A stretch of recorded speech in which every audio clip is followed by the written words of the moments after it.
Alhamdulillahilladzi amaral mu'minina bima amara bihil mursalin wa ja'ala as-salata imaduddin wa hazzahum alaihi fi muhkimiz zikril mubin. Ashhadu an la ilaha illallah wahdahu la syarika lah, iyyahu na'budu wa iyyahu nasta'in. Wa ashhadu anna Muhammadan abduhu wa rasuluhul mab'utsu rahmatan lil alamin. Allahumma salli wa sallim wa barik ala sayyidina Muhammad wa ala alihi wa ashabihi wa qarabatihi wa azwajihi wa zurriyyatihi ajma'in. Amma ba'd, fa ya ibadallah, ittaqullaha haqqa tuqatih wa la tamutunna illa wa antum muslimun. Wa qad qala Allahu subhanahu wa ta'ala fi kitabihil karim, a'udzu billahi minasy syaithanir rajim. Bismillahirrahmanirrahim. Wal 'asr innal insana lafi khusr illal ladzina amanu wa 'amilus sholihat wa tawassaw bil haqq wa tawassaw bis sabr. Shadaqallahul azim wa shadaqa rasulul karim wa nahnu minasyahidin wa syakirin. Hadirin sidang jamaah Jumat rahimakumullah. Alhamdulillah, oleh Allah subhanahu wa ta'ala kita masih diberikan kekuatan, masih diberikan kesehatan, masih diberikan kesempatan, dan juga masih diberikan nikmat umur yang panjang.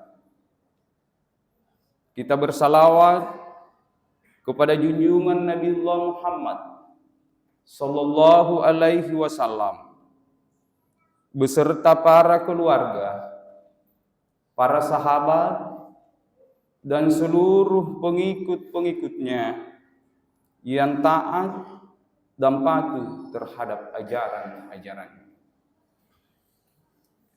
Masyiral muslimin, sidang jamaah Jumat rahimakumullah. Hampir semua agama sepakat bahwa salah satu nikmat Allah yang tidak bisa diabaikan dalam kehidupan manusia adalah nikmat kesempatan. Tidak selamanya manusia akan diberikan kesempatan oleh Allah.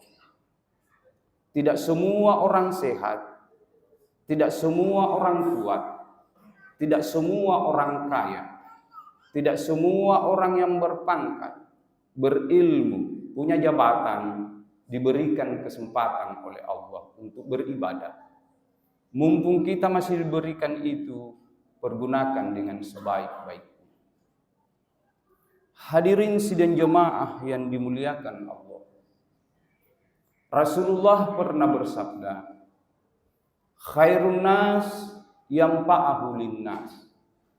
Sebaik-baik manusia adalah mereka yang banyak bermanfaat bagi sesama manusia. Khairun nas man tala umruhu wa khairu amal. Wa syarrun nas man tala umruhu wa sa'a amal. Sebaik-baik manusia adalah mereka yang oleh Allah diberi umur panjang, lalu digunakan umurnya itu untuk melakukan kebaikan-kebaikan. Wa syarrun nas man tala umruhu wa sa'a amal. Dan sejelek-jelek manusia adalah mereka yang oleh Allah diberi umur panjang, tetapi digunakan umurnya untuk melakukan kejahatan-kejahatan. Na'udzubillahi min dzalik. Semoga jemaah Masjid Ar-Rahman ini berumur panjang dan banyak amalnya. Amin. Sidang jemaah Jumat rahimakumullah.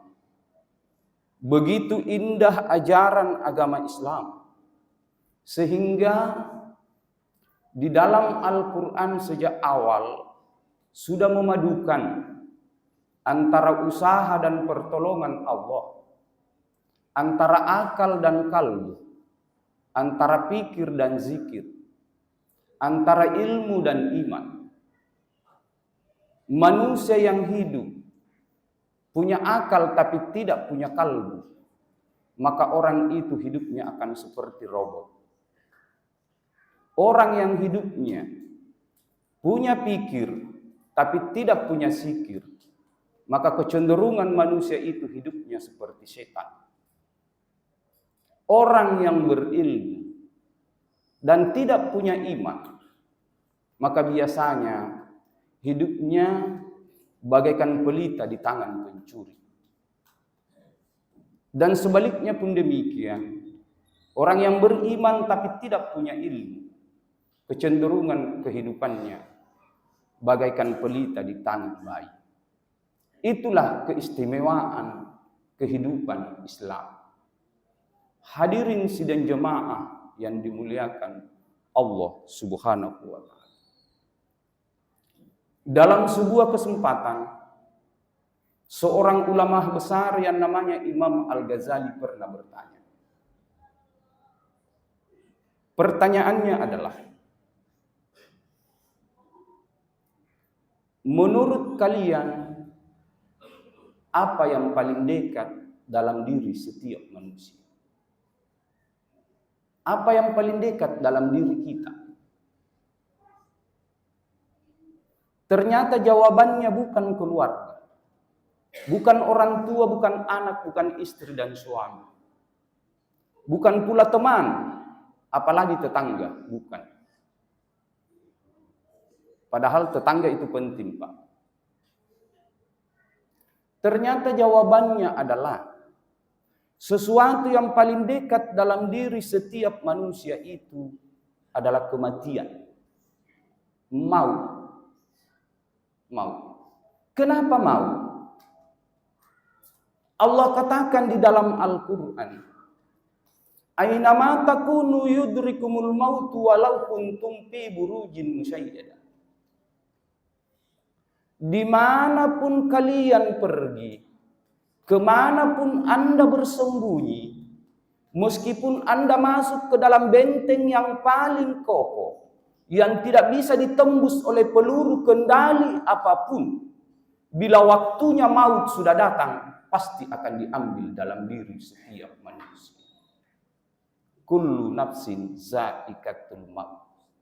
Kematian dalam setiap individu manusia itu sesuatu yang pasti. Kaya belum tentu, punya pangkat belum dijamin, sejahtera belum tentu. Tapi kematian itu sesuatu yang pasti dalam hidup setiap manusia. Ajal tidak pernah memandang usia. Mau tua mau muda, bila saatnya diambil pasti akan datang. Iza jaa ajaluhum fantasirus sa'a. Bila ajal sudah datang, tidak bisa dimajukan dan tidak bisa dimundurkan oleh siapapun. Maka sesuatu yang paling dekat dalam diri setiap manusia adalah kematian. Hadirin sidang jemaah yang dimuliakan Allah. Lalu yang kedua, beliau bertanya, apa yang paling jauh dalam diri setiap manusia? Apa yang paling jauh dalam diri kita? Ternyata jawabannya adalah waktu. Jawabannya adalah waktu. Kenapa waktu?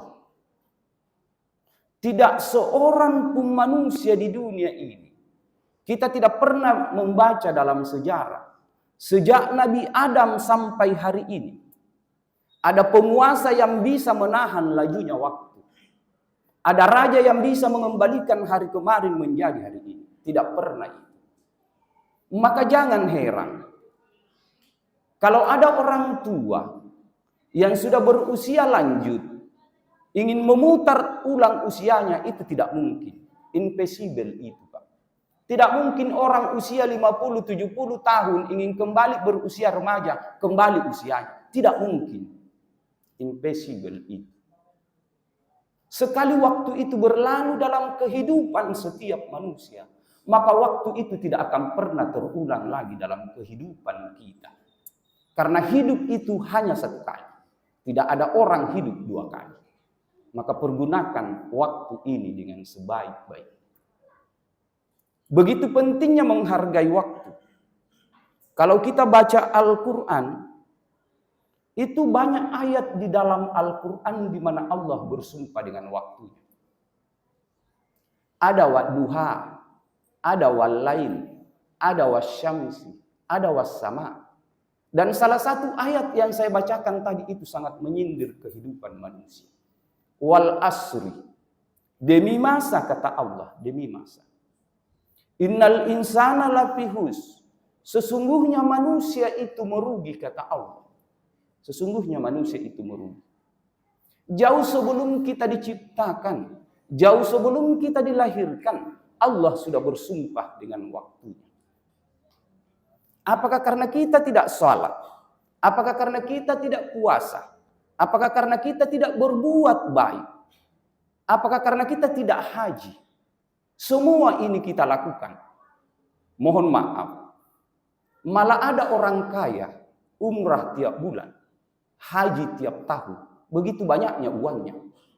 Tetapi Allah tetap katakan, innal insana lafihus. Sesungguhnya manusia itu merugi dalam hidupnya.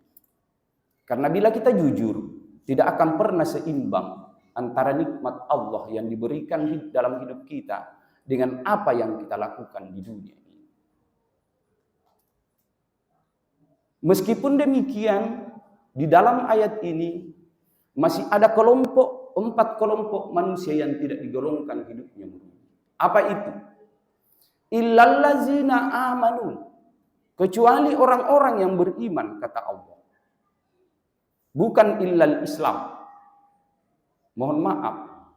Harus dibedakan orang beriman dan orang Islam. Kalau Profesor Dr. Buya Hamka bilang begini. Kalau ingin membedakan mana orang Islam, mana orang beriman. Kalau mau lihat orang Islam, datanglah di waktu salat Idul Fitri dan Idul Adha. Yang datang di situ berbondong-bondong salat pasti orang Islam. Mau puasa mau tidak puasa, begitu tiba salat Idul Fitri datang salat. Tapi bila ingin melihat orang yang beriman, maka datanglah di waktu salat subuh. Yang datang salat subuh pasti orang-orang yang beriman. Itu katanya bedanya. Jadi orang yang beriman. Yang kedua, wa amilus shalihat. Orang yang beramal saleh, bukan beramal baik. Amal saleh dan amal baik juga beda. Apa bedanya? Masjid ini, rumah kita dan di mana-mana pasti menggunakan listrik. Dan tidak ada yang bisa membantah manfaatnya listrik, Pak. Mau anak-anak, mau orang muslim, mau orang ateis, dia bilang manfaatnya listrik bagus. Pertanyaannya adalah, bila penemu lampu itu seorang muslim, yakin dan percaya hasil temuannya itu masuk kategori amal saleh. Kenapa amal saleh? Karena dimanfaatkan oleh banyak orang dan pasti kelak di hari kemudian akan mendapat imbalan oleh Allah. Tetapi bila penemu lampu itu bukan muslim, maka yakin dan percaya hasil temuannya hanya masuk kategori amal baik. Dia hanya memperoleh manfaat di dunia, tidak memperoleh apa-apa di akhirat. Yang disebut di dalam ajaran agama kita, amal jariyah. Maka siapapun yang selalu menyumbang di dalam pembangunan masjid ini, maka itu kategorinya amal soleh. Jadi amal soleh bukan amal baik. 3 dan keempat, yang digolongkan oleh Allah orang yang tidak merugi hidupnya di dunia ini adalah watawasau bil haqqi watawasau bis sabar. Orang yang selalu mengajak orang untuk ta'muruna bil ma'ruf wa tanhauna 'anil munkar. Pengaruhi orang di sekitar kita, pengaruhi keluarga kita, pengaruhi tetangga kita untuk melaksanakan perintah Allah dan menjauhi larangannya.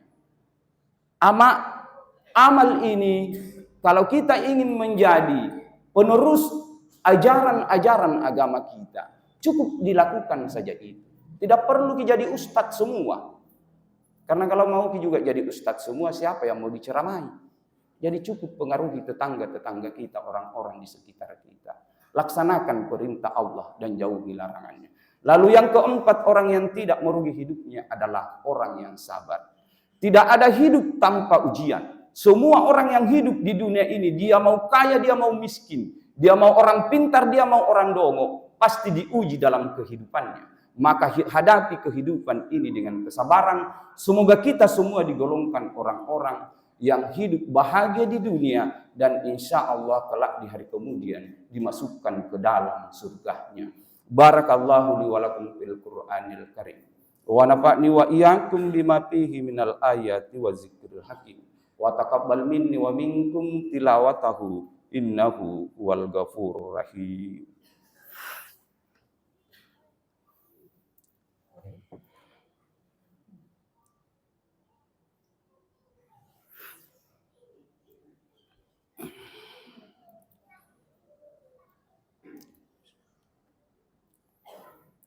Innal hamdalillah nahmaduhu wa nasta'inuhu wa nastaghfiruh wa na'udzu billahi min syururi anfusina wa min sayyiati a'malina. May yahdihillahu fala mudhillalah wa may yudlil fala hadiyalah. Allahumma shalli wa sallim wa barik ala sayyidina Muhammad wa ala alihi wa ashabihi wa qarabatihi wa azwajihi wa zurriyyatihi ajmain. Amma ba'd, fa ya ibadallah, inna Allah wa malaikatahu yusalluna 'alan nabi. Ya ayyuhallazina amanu shallu 'alaihi wa sallimu taslima. Hadirin sidang jamaah yang dimuliakan Allah. Selain 2 nasihat tadi yang disampaikan Imam Al-Ghazali, masih ada nasihat berikutnya, yaitu jaga lisan kita, jaga lidah kita. Banyak orang sukses karena lidahnya, tapi tidak sedikit orang celaka pun karena lidahnya. Maka jangan mudah mencaci maki orang, jangan mudah memfitnah orang, jangan mudah memprovokasi orang. Karena lidah ini sesuatu yang tidak bertulan di dalam kehidupan manusia. Berikutnya adalah bagi orang yang diberikan pangkat, jabatan, harta atau apapun itu, pergunakan dengan sebaik-baiknya.